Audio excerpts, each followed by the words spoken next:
Hello, beautiful people. Welcome once again to our weekly edition of Politics Analysis.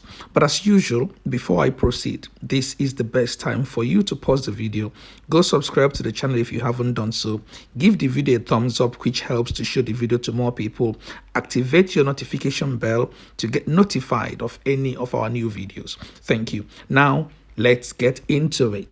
As you are all aware, INEC conducted an election that was obviously rigged by itself in favor of one Bola Ahmed Tinubu of APC on the 25th of February 2023, which they said is now before the Presidential Election Petition Tribunal for judgment. INEC had alleged that it had a glitch, and the glitch was specific to only the upload of the presidential election at the polling unit level. Many believe that this was a deliberate act to allow the rigging for Bola Ahmed Tinubu. The said glitch, however, has not been explained to Nigerians and the entire world who looked up to this election as it held so much promise with the introduction of technology. However, that wasn't the case. Despite the promises by INEC and the introduction of technology, the beavers, the IREV, and the rest of it, INEC at the crucial hour decided to turn off the server for the presidential election upload from the polling unit. However, this is the first time since the 25th of February 2023 that INEC is coming out to try to defend the evil and corruption that transpired before the entire world on the date that is stated above. Let's listen to their defense, and at the end, I will come back to analyze what they have to say on this occasion. Let's listen in. Thank you so much indeed, Mr. Okoye, for joining us. Did INEC go into his shell? Was INEC hiding from the public, or what exactly went wrong? No, we were not hiding. We were engaged in other processes relating to the election. As you are aware, in November, we are going to have 3 governorship elections, one in Bayelsa, one in Imo, and one in Kogi. The processes for that particular election has commenced in earnest. So we were busy working, but it was also important for us to allow the various election petition tribunals to commence their work and not to be seen to be interfering with the work of the various election petition tribunals. So we needed to give some space for petitioners and the respondents to ventilate their grievances before the various election petition tribunals. Indeed. Because a lot of Nigerians have so many questions. Those who are disappointed, those who are underwhelmed, those who feel very aggrieved, and those who are just wanting explanation as to what really happened. But tonight, let's take the issues one after the other. And let me begin with the fresh issues, one of which is being the fact that INEC has been non-responsive to subpoenas, to the call by the tribunal to come forward. The subpoena on the INEC chairman. INEC has been accused of not supporting and being non-responsive to demands and queries and inquiries. Why? Well, let me make this very clear. The commission is a constitutional body. The commission is a public trust, and the commission belongs to all Nigerians.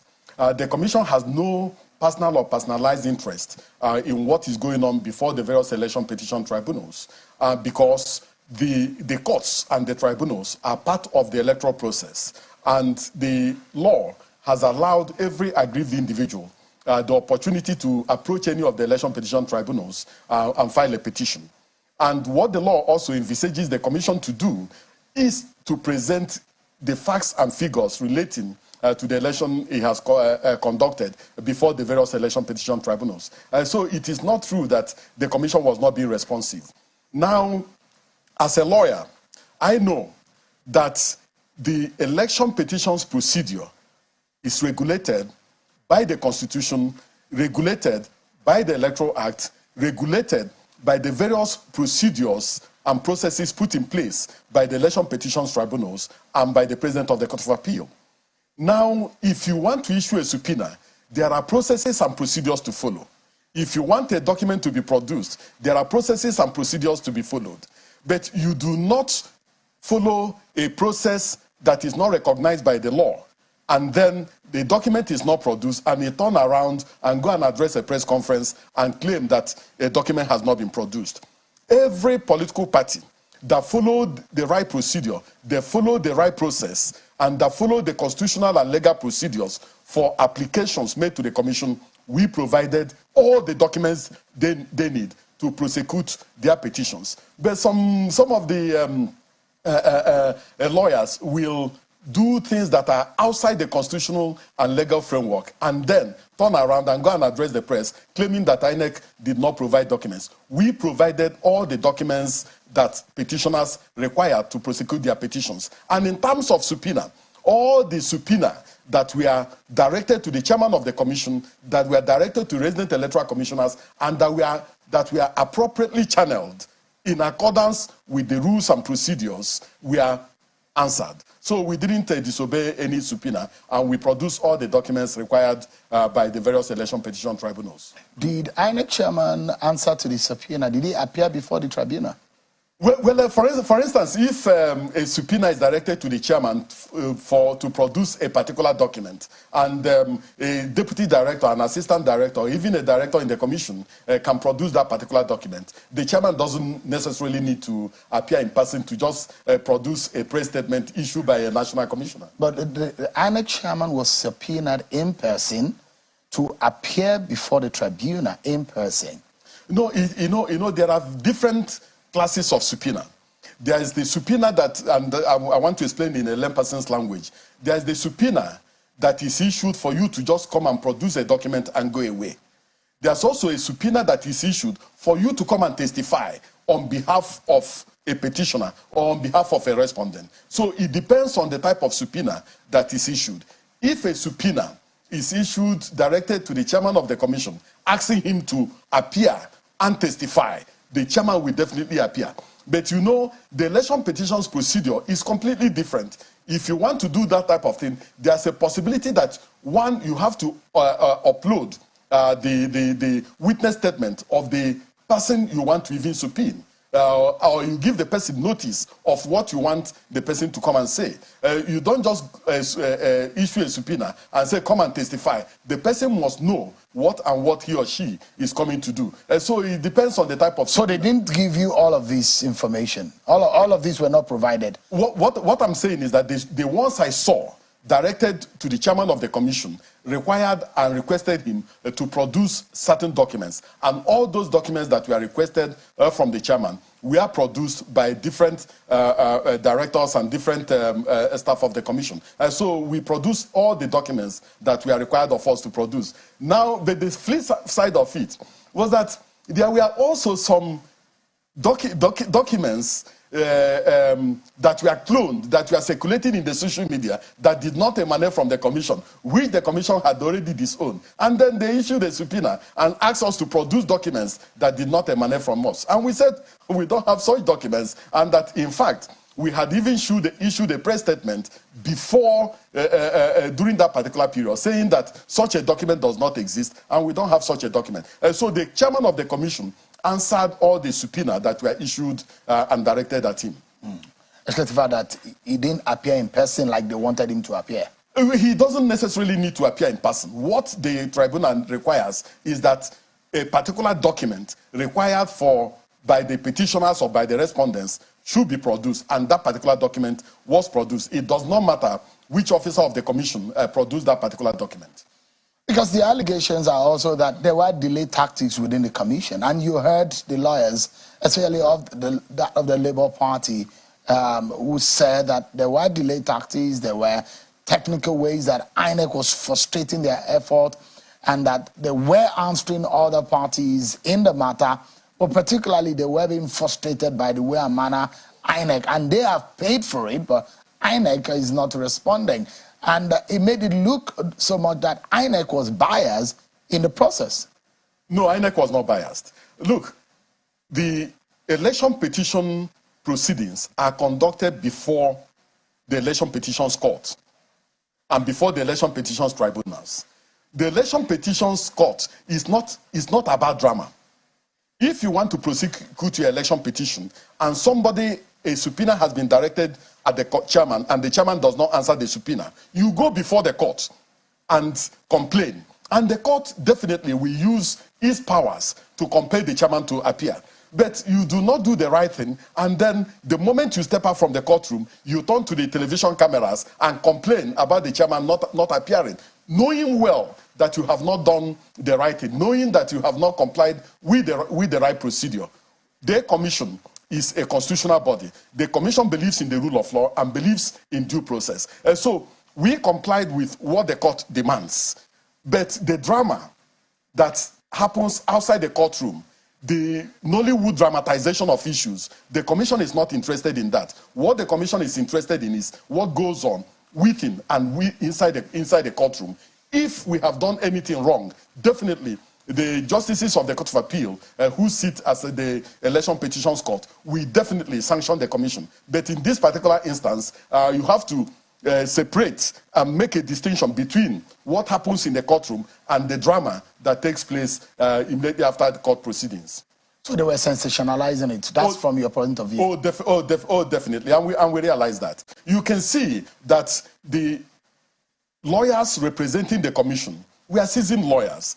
Former president of the Nigerian Bar Association, A.B. Mahmood, was leading the INEC team, and he has so far conducted himself in a very dignified manner. He has not engaged in sensationalism. He has not engaged in the dramatization of the issues. Whatever is required to be responded to, he responded within the confines of the courtroom and not dramatizing issues outside the courtroom, because all those things were meant, to more or less inside the public, knowing well that, for instance, there are some members of the public that do not understand the intricacies involved in the courtroom. And I give you one example.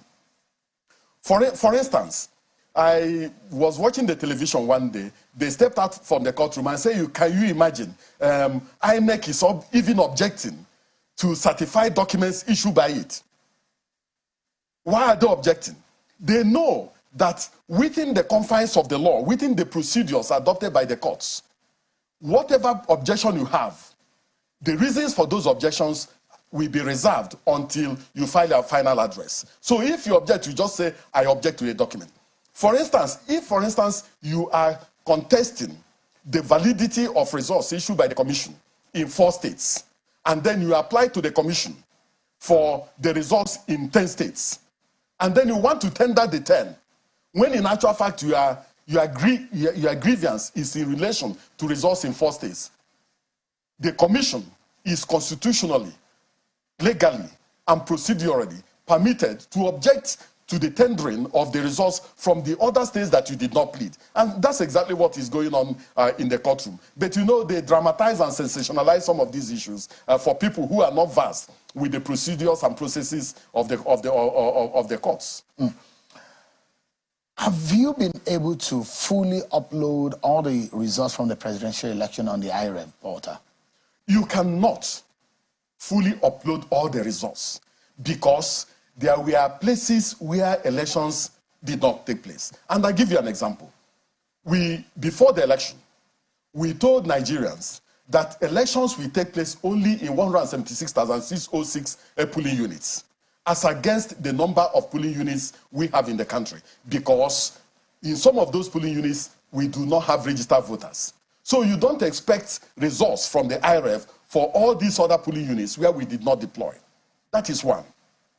Secondly, in places where there were violent disruption of the elections, you don't expect results from those polling units. And so I think that it will not be right to expect that the IREV we contained results from 176,606 polling units. That is far-fetched. How many have you uploaded now so far? Well, I don't have the figure of it, but the results, substantial number of the results are already on the IREV.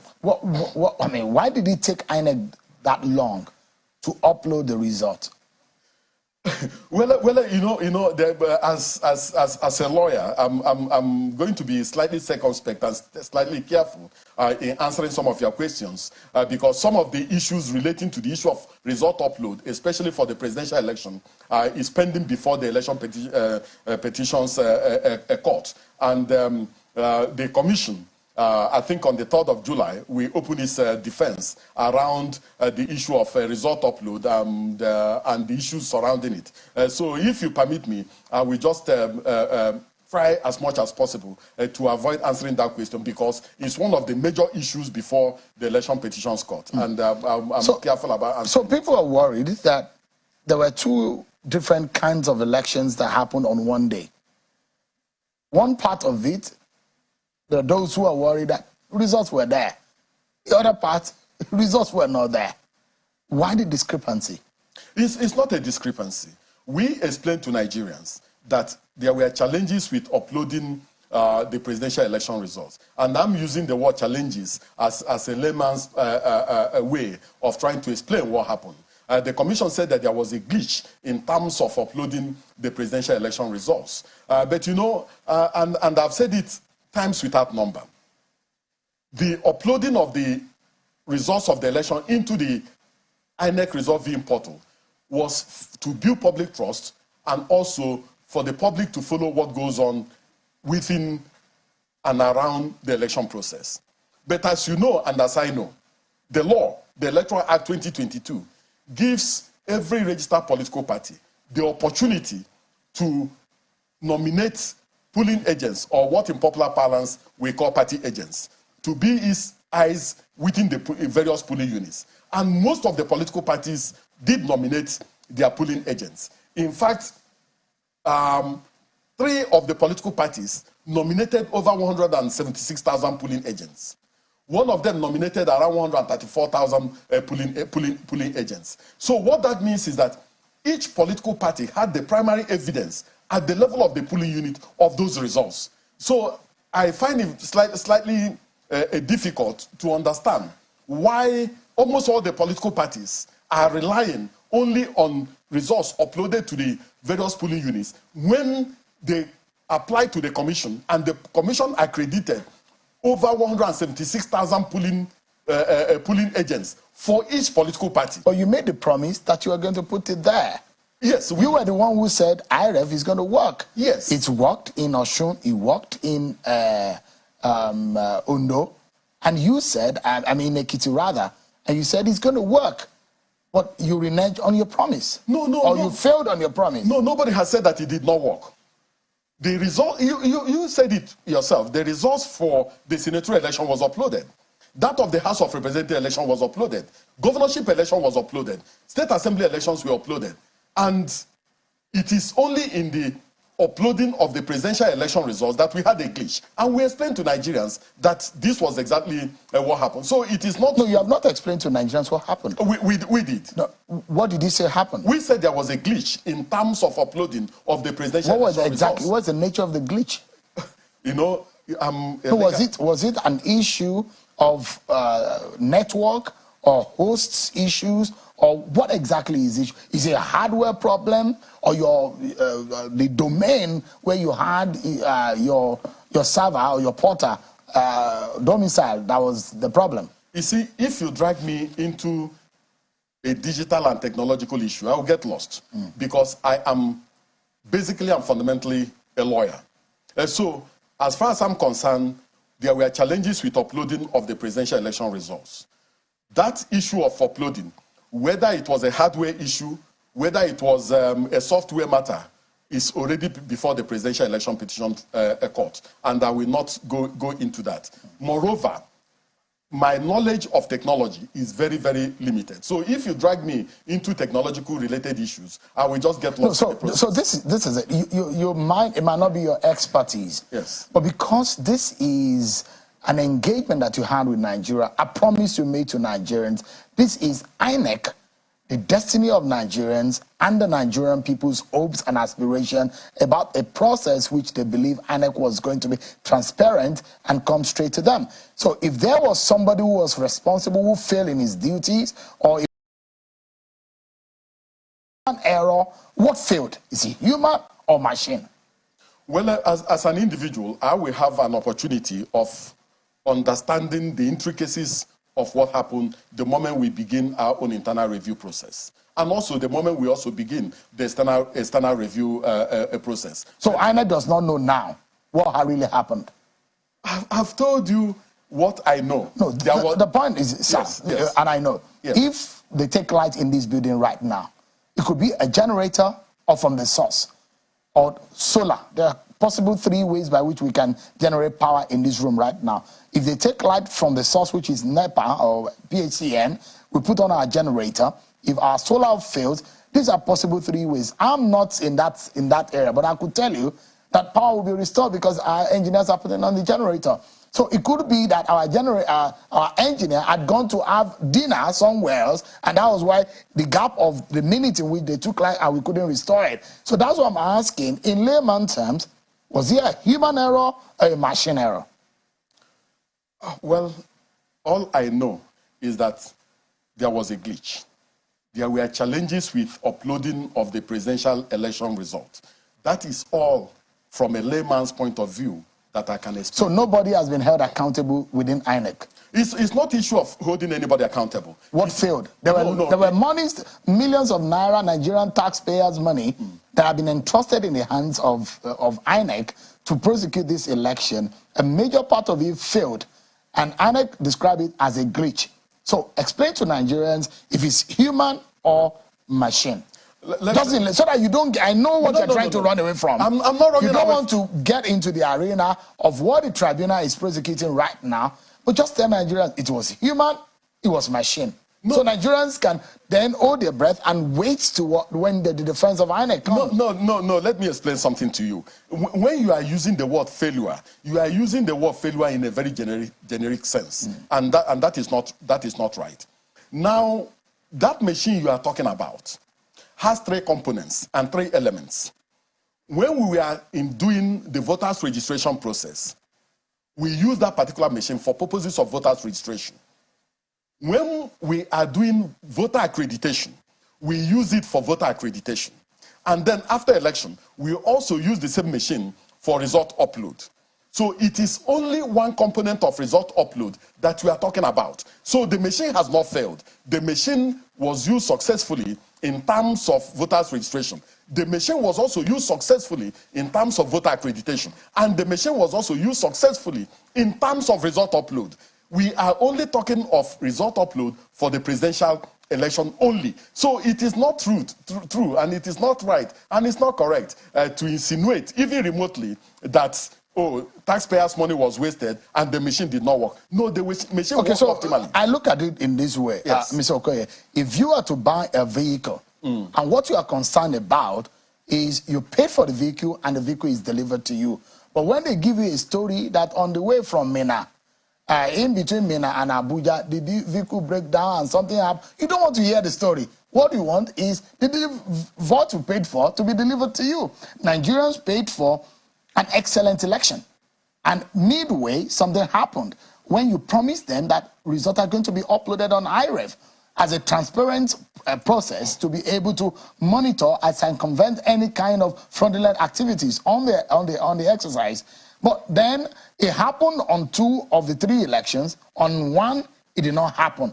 So that means that Beavers worked, but where you're supposed to upload it in the cloud or in one machine, it did not come, and it did not come in 1 of the elections out of the 3. The Nigerians are beginning to worry.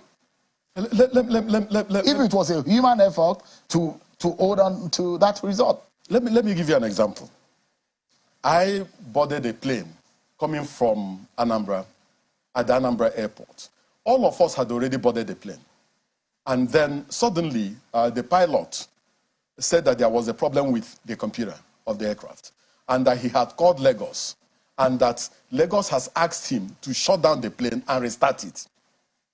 And he told us that what he's doing is akin to a computer, to our mobile phones hanging, and then you switch it off and put it on again.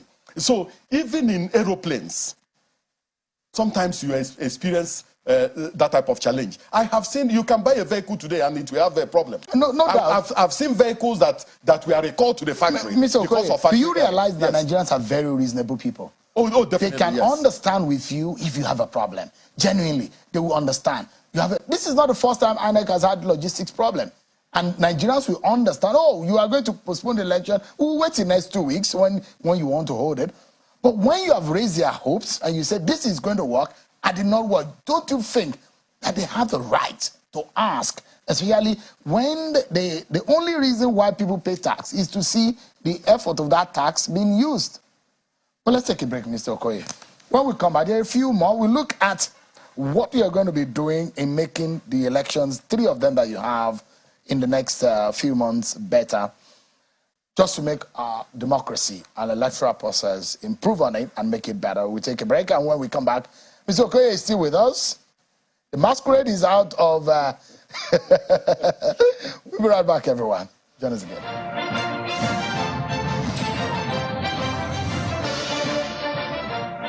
Thank you so much, everyone.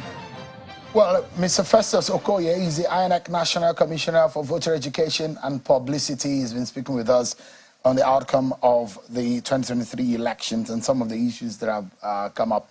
Well, there are those who are saying that the National Assembly leadership election was rigged in favor of Senator Akpabio.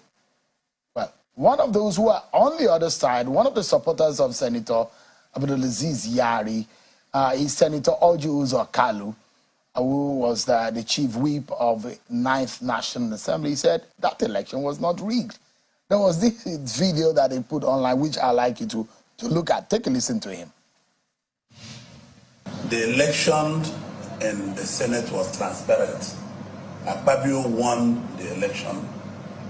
It was free, it was fair. I congratulate the CNA, I congratulate the clerk of the Senate, and I congratulate all the staff of the Senate. And you know, I cannot lie to my conscience. All right, that's Senator Orji Uzor Kalu, one of those who supported Senator Abdulaziz Yari. But those lawmakers were already saying there is a process in the ballot used for the election. There was a way, technically, that the election was rigged. And he has come out to say, maybe the election was not rigged. Let's get back to our major conversation today. Mr. Okoye, you look at the IREV, and I'd like to ask you one last question on this issue of IREV. And maybe we can look at it again and perhaps maybe a big lesson. So if you say you cannot tell us specifically what went wrong, and I'd like to ask you whether it was human or machine error, but you say you are not able to tell us. But is it the same process if it did not work well for the presidential election? Is it the same one you're using for the 3 elections you're planning for? Or you've changed it? No. You agreed that in terms of result upload, that it worked for the senatorial election, it worked for the House of Representative elections, it worked for the governorship election, and it worked for the State Assembly election. So in 4 out of 5, it worked well. So it will not be correct to say that, the issue of using the beavers for a result upload failed. No. So what we are going to do is that since from the 4th of July, we are going to begin our own internal review with our resident electoral commissioners. And then thereafter, the chairman of the commission will outline the dates and the processes and procedures for the other reviews involving our electoral officers, involving collation officers, involving collation and returning officers, involving selected presiding officers, and also involving the external stakeholders, political parties, civil society groups and organizations, and others. All these things will be put in a basket, and we will have a very clear understanding, especially from the experts, on what exactly went because, wrong. I mean, as the CEO of the commission, the INEC chairman, heads are not rolling in the IT department, where billions of naira have been committed into their hands. I mean, for that standard of this is not a governorship election, not a standalone election. This was the big stage. And something as huge as that embarrassed the nation, embarrassed the commission. Well, and heads are not rolling. Nobody is being punished. No. You don't begin punishment on the basis of emotion and also on the basis of assumption. You must begin punishment on the basis of clear understanding of what has transpired. So, but election held since February. And that, Mr. Okoye, and that clear we are in June right now. We are entering into July. That is true. If it was a private sector interest, would you have waited this long to find out what happened? The commission is not a private sector interest. Your organization would have collapsed on itself. The commission if you have not taken it. So INEC has not really taken any steps since then. It's not true. Does the commission need the nation's trust in the way and manner it carried out its work? Exactly, and that is why we are going to begin our own internal review process. And you know, for this presidential election, for the 2023 general election, the commission deployed over 1.5 million ad hoc staff. Over 1.5 million. But just okay, we're not talking about ad hoc staff. We're talking about your server, your machine that deployed, that hosts the whatever. The beavers wasn't the problem. It was where the results are that Nigerian school view. That was the bone of contention. And so there are people who were in charge. There are people who were manning it. Yes. What did you tell them? You were in the situation room. Did you scold them? Did you query them? Did you suspend anybody? No. I cannot disclose to you what happened in the situation room when this issue arose. When this issue arose, those of us who are not vast in technology tried to understand what was going on. And we were sure that it will be rectified in a short while. And then it went on and on. Things spilled out of hand and so on and so forth. For several weeks. Not for several weeks. And we had to issue a statement. So that, for me, is what I know as at now. Okay. The moment we conclude our internal review, we will be in a position to have a holistic understanding of what transpired. And then if sanctions have to be applied, if heads have to roll, definitely that will be done. Let me take you quickly away. There are issues in Sokoto, Adamawa State, and you commissioned come out in what some Nigerians applauded, that, look, for a moment, INEC is calling out those who are trying to subvert the process. You add a question mark on the activities of the Sokoto REC, on the Adamawa REC. What is the position now? Where is the issue of the Adamawa REC and the Sokoto REC? Well, in terms of the issue of the Adamawa REC, you are aware that the President of the Federal Republic of Nigeria suspended him before he exited office.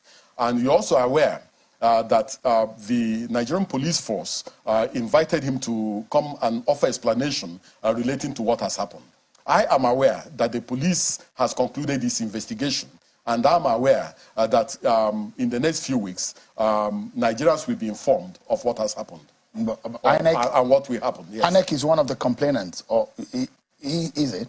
No, under the law, it is the responsibility under the law, it is the responsibility of the Independent National Electoral Commission to prosecute him if a prima facie case has been made out against him. Do you have enough to prosecute the matter? Yes. Has that been passed on to the INEC? It's a possibility. Has it been passed on? I mean, is that a yes or no? It's a possibility. The possibility is whether or not has the investigation report been passed on to INEC? You see, there has been some level of interface between the Nigerian police force and the Independent National Electoral Commission.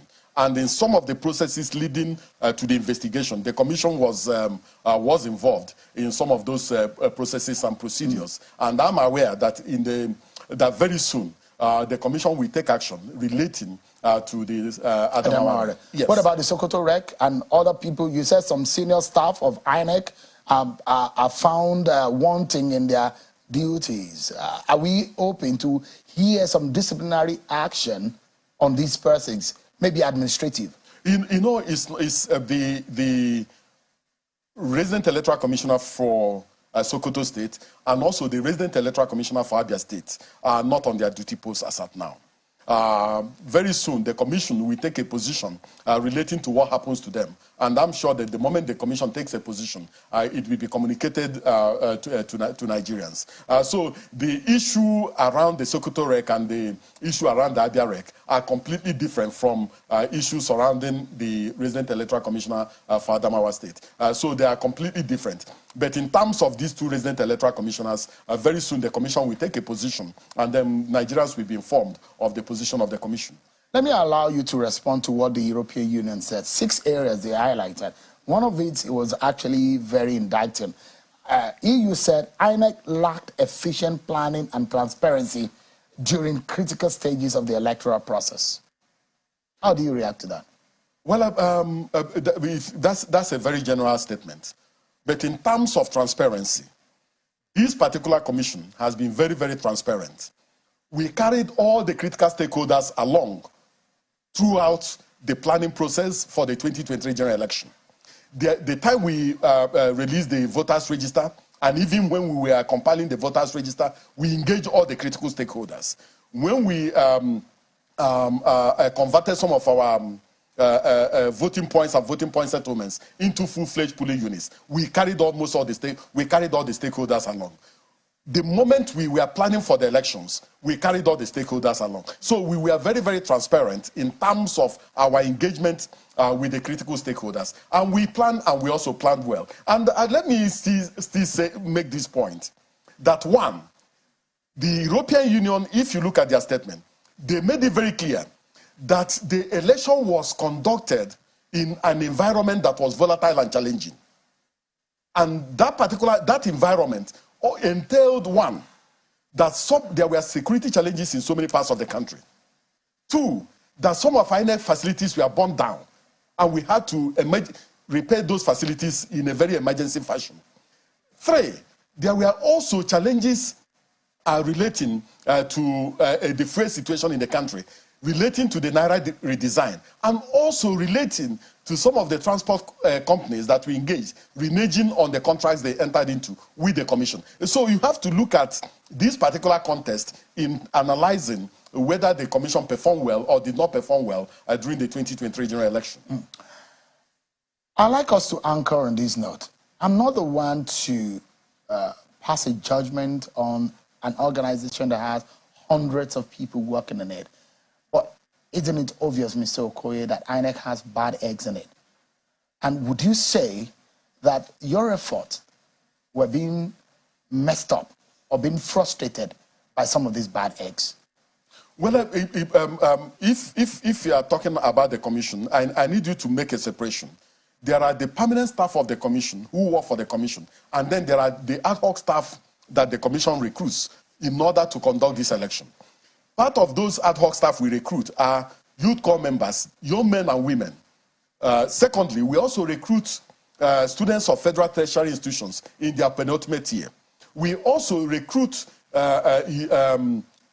staff of federal agencies, commissions, and parastatals who serve as supervisory presiding officers, and we also recruit lecturers from federal tertiary institutions who collate results and also serve. But were there anyone bad? Are there bad eggs? Do you regret recruiting some of these people based on their conduct?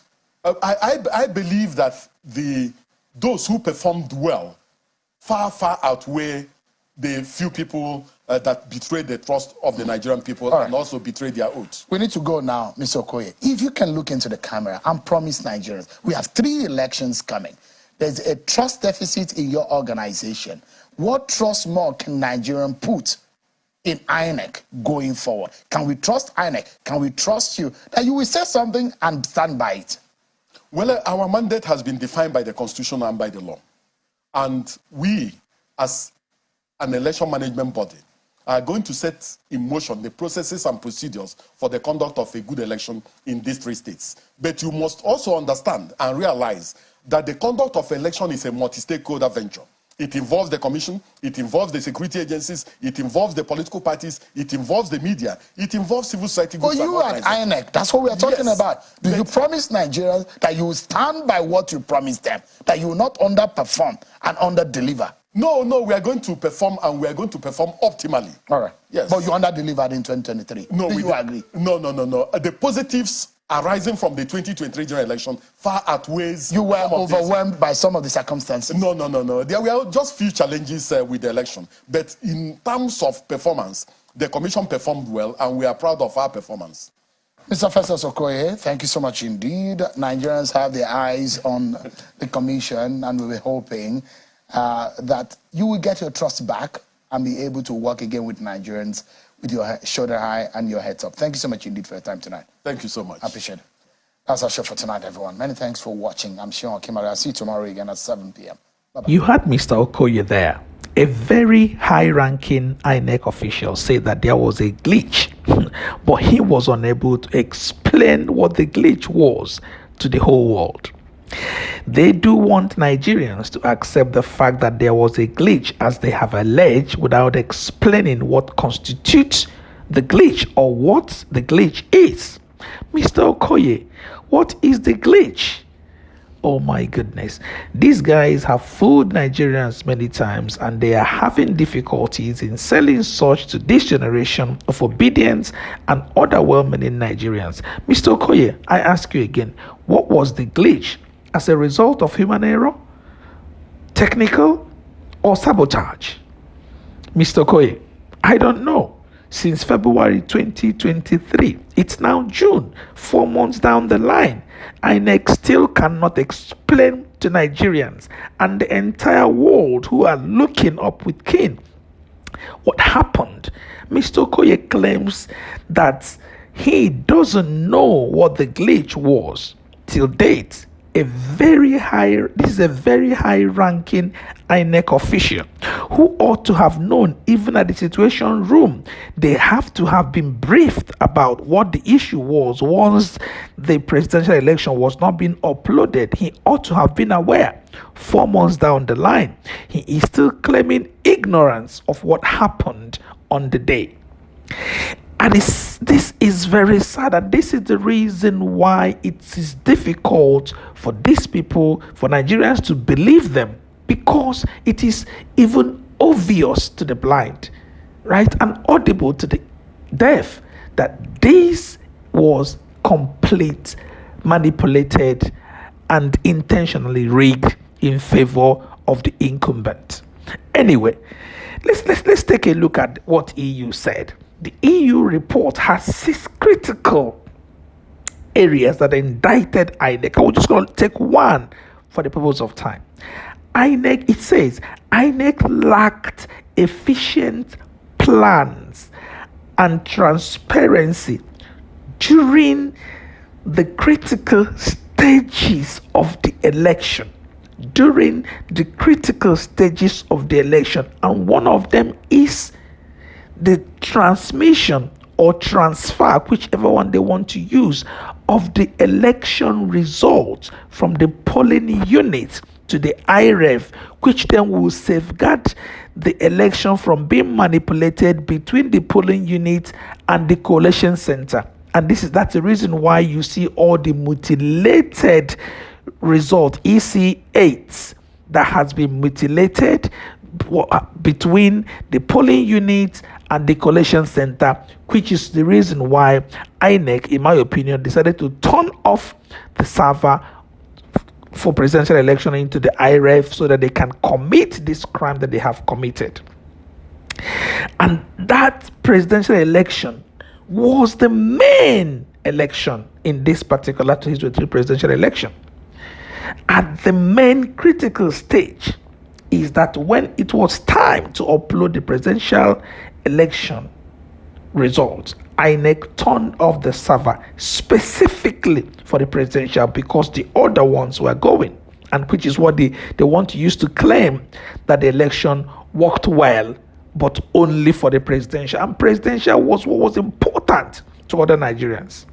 In simple terms, this bunch of INEC staffs, Festus Okoye, Yakub Mahmoud and the rest of them should not be allowed to continue being involved in any further official election from now henceforth, because these people are compromised, they are vehemently corrupt, and Nigerians cannot trust them.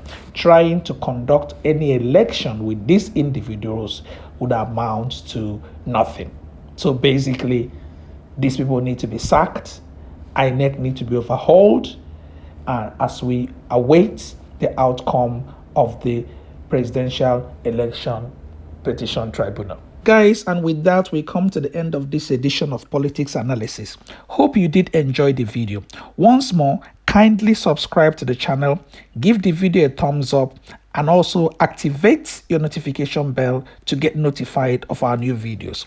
Also, if you have a suggestion of videos that you'd like us to talk about and analyze, feel free to make your suggestion on the comment section and we could take your advice. Thanks for watching. Until the next edition, from me, from here, it's goodbye.